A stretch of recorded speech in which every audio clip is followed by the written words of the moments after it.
நம்ம கோணத்தை பத்தி தான் தெரிஞ்சுக்க போறோம். கோணத்தினுடைய அளவு என்ன அப்படிங்கிறத கண்டுபிடிக்க போறோம். இங்க பாருங்க, இதுல கோட்டுத்துண்டு ஏடி, கோட்டுத்துண்டு பிசி, இரண்டு கோட்டுத்துண்டுகளும் ஒன்றை ஒன்று ஓ அப்படிங்கிற புள்ளியில வெட்டிக்குது. இப்ப இந்த டிசி அப்படிங்கிறதையும் ஏபி அப்படிங்கிற ரெண்டு கோட்டுத்துண்டுகளையும் நம்ம இணைக்கிறோம். அப்படி இணைக்கிறதுனால நமக்கு நான்கு கோணங்கள் கிடைக்குது. கோணம் ஏ, கோணம் பி, கோணம் சி, கோணம் டி.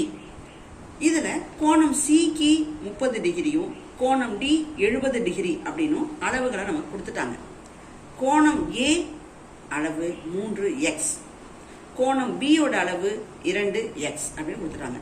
இப்ப கோணம் ஏ 3x, கோணம் பி 2x அப்படி கொடுத்துட்டாங்க.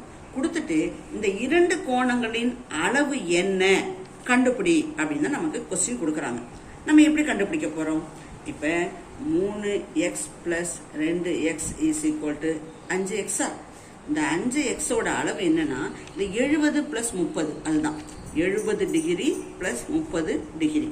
அப்ப 70 30 கூட்டினா என்ன கிடைக்குது? 100 degree.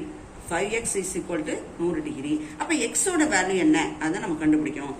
x is equal to இந்த 5 இங்க போறப்ப டிவிஷன்ல போயிடும். 100 divided by 5.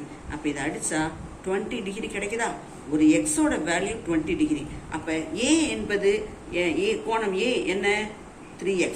அப்ப 3 into 20 60 டிகிரி. கோணம் b equal to 2x. அப்ப 2 into 20 40 டிகிரி. இதுதான் கோணம் a ஓட அளவு, கோணம் b ஓட அளவு. இவ்வளவு சிம்பிளா இருக்க கணக்கு தான் நம்ம பயந்து போயிடுறோம் படத்தை பார்த்த உடனே. கொஞ்சம் யோசிப்போம். ஓகேவா? தேங்க்யூ.